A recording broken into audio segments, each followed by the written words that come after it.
فیصلہ ہو چکا ہے کہ عدالتوں کو بے توقیر کرنا، عدالت آزاد ہو۔ 2015 میں ان فوجی عدالتوں کے بارے میں سپریم کورٹ میں معاملہ گیا تو قاضی فیض عیسیٰ۔ السلام علیکم ناظرین کرام، چیف جسٹس نے اب خود نوٹس لے لیا ہے۔ چیف جسٹس پر کتنا پریشر ہے؟ کیا چیف جسٹس بھی چھٹی پر جانے والے ہیں؟ ناظرین کرام، اسٹیبلشمنٹ اس حوالے سے کیا سوچ رہی ہے، ڈیٹیل میں اس پہ بات کرتے ہیں، پھر آپ یہ ویڈیو دیکھیے۔ گنجائش بنائیں، آئین کی ترمیم کر دینے کے بعد بھی فوجی عدالتیں آئینی اعتبار سے ان کو تشکیل نہیں دی جا سکتی۔ اور اس کی ایک میں چھوٹی سی لیکن واضح سی مثال دے دوں، پھر میں فوجی عدالتوں سے آگے جاؤں گا۔ صرف ایک مثال دے دوں، عدالت کے لیے ہمارے 20 سپریم کورٹ کے فیصلے ہیں، سب سے ضروری جو اہم عنصر عدالت میں ہونا چاہیے وہ یہ ہے کہ عدالت آزاد ہو۔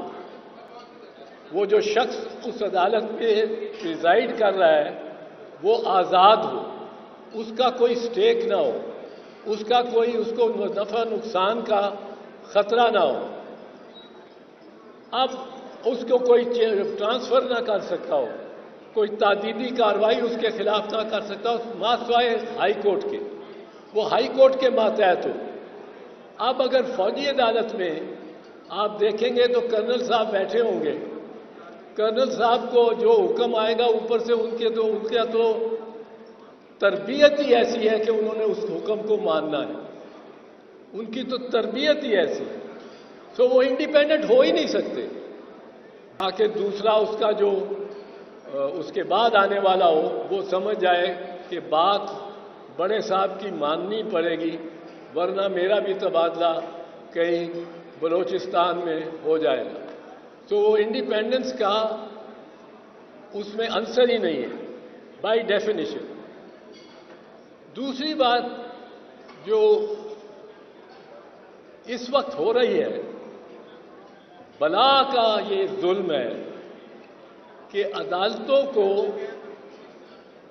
عدالتیں رہا کرتی ہیں ایک قیدی کو، وہ باہر نکلتا ہے اور اس کو پکڑ کے پھر اندر ڈالتے ہیں۔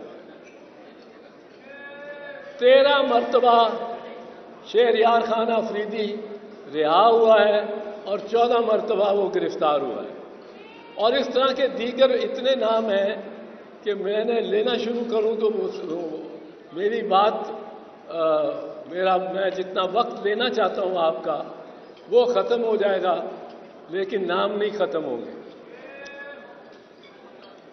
یہ ایک بالکل گھناؤنا مذاق ہے آئین کے ساتھ، لیکن صرف آئین کے ساتھ نہیں، یہ لگتا ہے، محسوس ہوتا ہے کہ کچھ فیصلہ ہو چکا ہے کہ عدالتوں کو بے توقیر کرنا ہے، بے وقار کرنا ہے۔ جج کہتا ہے اس کو آپ نے کوئی گرفتار نہیں کرنا، کسی اور ایجنسی نے بھی نہیں گرفتار کرنا، کسی نے اس کو پاس نہیں جانا، اور اگر آپ نے گرفتار کرنا ہے تو پہلے ہمارے پاس آئیں گے، ہمیں دکھائیں گے FIR، اور وہ نکلتا نہیں، وہ دہلیز سے پاؤں باہر رکھتا نہیں پرویز الہی کے ایک اور کیس میں، اس کو پکڑ کے لے جاتے ہیں۔ تو عدالتوں کو بے توقیر کرنے کا، بے وقار کرنے کا یہ ایک عمل ہے جس میں سمجھتا ہوں کہ جس قدر مواقع سابق چیف جسٹس صاحب عمر عطا بندیال صاحب کو ملے، انہوں نے ان سے کچھ حاصل نہیں کیا، ورنہ جس طرح یہ مجمع لے کے، جلوس لے کے، کنٹینر لے کے سپریم کورٹ کے باہر کھڑے ہو کر، اور جس طرح انہوں نے نعرے لگائے، اور اپنی گورنمنٹ تھی ان کی اپنی گورنمنٹ تھی، اس میں ہی نعرے لگائے، اور ان کو باقاعدہ، میں وہ الفاظ نہیں لینا چاہتا، وہ نیٹ پہ ہیں، ویڈیو ریکارڈڈ ہے، گالیاں آپ سمجھ لیں بالکل دی۔ لیکن سپریم کورٹ نے خبر نہیں کیوں اتنی درگزر سے کام لیا ایک یہ لائن چل گئی کہ جب ہم اس عدالت کو ہی نہیں مانتے تو اس کے فیصلے کو کیسے مانیں. اب اس طرح تو کام نہیں چلتے، اس طرح تو آئین نہیں چلتا. پاکستان کی سرزمین کو سرزمین بے آئین بنا دیا گیا. It is a country without a constitution. جس طرح اس کو فلاؤٹ کیا جا رہا ہے، اس کا کھلواڑ بنایا جا رہا ہے آئین کا. اور ستم ظریفی یہ ہے اوریہ صاحب کہ یہ 50ویں سالگرہ ہے، آئین کی 50ویں سالگرہ سے ہم گزرے ہیں 1973 کے. ناظرین کرام، آپ نے ویڈیو دیکھی، اعتزاز احسن عدلیہ کے بارے میں گفتگو کر رہے تھے. ناظرین کرام، اس وقت جو سب سے بڑا مسئلہ بنا ہوا ہے وہ اسلام آباد ہائی کورٹ کے ججز نے جو خط لکھا ہے اس حوالے سے اب چیف جسٹس نے بھی سو موٹو ایکشن لے لی ہے، اس پر نوٹس لے لیا ہے، اس پر ایک بینچ بھی تشکیل دے دیا ہے. اب یہ معاملہ کس جانب بڑھتا ہے یہ تو آنے والے دن بتائیں گے. بدھ والے دن اس کی سماعت ہے اور یہ بڑا اہم معاملہ اور بڑا کریٹیکل ایشو ہے جس کو اٹھایا ہے چیف جسٹس نے. اس سے پہلے ناظرین کرام، رانا ثناء اللہ اس پر اپنا ریئیکشن دے چکے ہیں. رانا ثناء اللہ کا ندیم ملک کے پروگرام میں کہنا تھا کہ اگر اس معاملے کی چھان بین کر رہے ہیں تو ماضی کے اندر بھی جو انٹرفیئرنس ہوئی اس کی بھی چھان بین بہت ضروری ہے.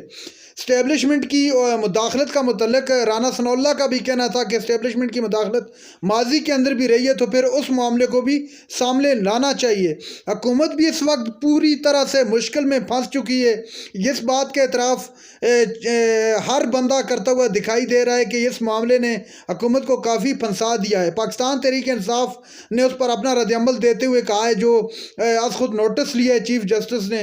پاکستان تحریک انصاف کے چیئرمین جناب بیرسٹر صاحب کا کہنا تھا کہ اس پر اگر فل کورٹ بنا دیا جائے تو زیادہ مناسب ہوگا، برعکس اس کے کہ یہ جو بینچ بنایا گیا ہے، جو بینچ تشکیل دیا گیا ہے چیف جسٹس آف پاکستان کی جانب سے.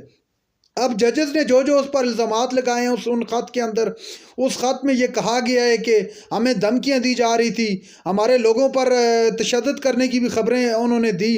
اس کے علاوہ ناظرین کرام، جو سب سے اہم معاملہ ہے جس معاملے کی وجہ سے اس وقت حکومت بھی کافی پریشان حال ہے کہ اس معاملے کا آخر بنے گا کیا، وہ معاملہ یہ ہے کہ پاکستان کے اندر چونکہ آپ جانتے ہیں کہ مہنگائی کے ایک طوفان آلریڈی ہے. اب IMF سے جب قرضے کے لیے جائیں گے تو مزید مہنگائی کا طوفان بھی آ سکتا ہے. تو حکومت عوام کے سامنا کس طرح کرے گی؟ اب عوام نے اب چونکہ رد عمل دینا ہے، پاکستان تحریک انصاف اسی وقت جو ہے سڑکوں پر ہے، تو میرے خیال سے یہ آنے والا وقت مزید کریٹیکل ہوگا حکومت کے لیے. ابھی بھی مشکلات ہیں بہت زیادہ. چیف جسٹس نے خود نوٹس لے لیا ہے. اب اگر یہ معاملہ کھلے گا تو تمام جو اس چیزیں سامنے آ جائیں گی. ناظرین کرام، یہ تھی آج کی ہماری ویڈیو. چینل پر جو نئے چینل کو سبسکرائب کر لیں. اگلی ویڈیو تک کے لیے اللہ حافظ.